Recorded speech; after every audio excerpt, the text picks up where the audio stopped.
The Tobago Regional Health Authority, TRHA, sought to mitigate the shortage of ambulances on the island by leasing 4 ambulances from Universal Ambulance Services Limited. However, EMT workers complained that the leased ambulances are not suitable to provide the necessary services to Tobago, nor were they consulted before it was provided.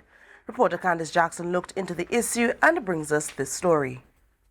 Secret that the public health system has been experiencing problems with the supply of ambulances in Tobago. The last time the TRHA acquired new ambulances was in 2014. 10 were purchased. After being put into use, they eventually encountered problems and parts needed to be replaced. It reduced the fleet to approximately 2. Such a situation is untenable for Tobago's needs. In December 2023, the TRHA took the decision to lease 4 ambulances from Universal Ambulances Services based in San Fernando for 3 months. These 4 ambulances were accompanied by 4 drivers. However, this stopgap measure is not sitting well with EMT workers. They complain that they were not consulted before the ambulances were leased. Additionally, the ambulances themselves were too small. EMT workers explain that the lack of sufficient space is a safety violation and has caused problems in treating patients. In one case, EMT workers experienced problems in administering CPR. They also drew attention to the cost on the public purse.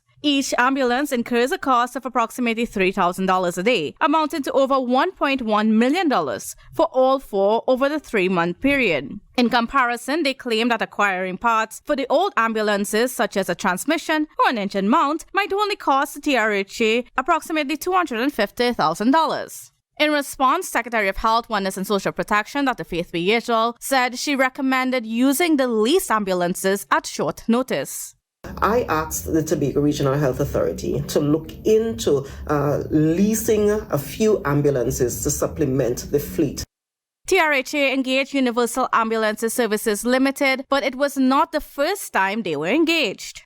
It's important to note that these are the same ambulances that we leased earlier in the year when we had the October Carnival and when we had Commonwealth Games. As for the complaints about not enough space, Dr. B. Israel said it was without merit and explained EMT workers are only required to accompany the patients to a health facility.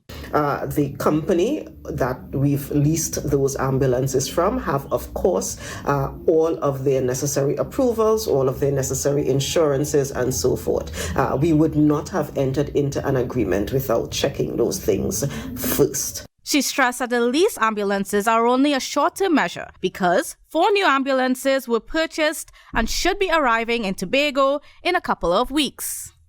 The ambulances are smaller than we would like, which is why we ensured that the ambulances that are coming in a couple weeks will be bigger. As a matter of fact, they would be able to have 2 patients in the back at the same time so that we can provide that kind of service.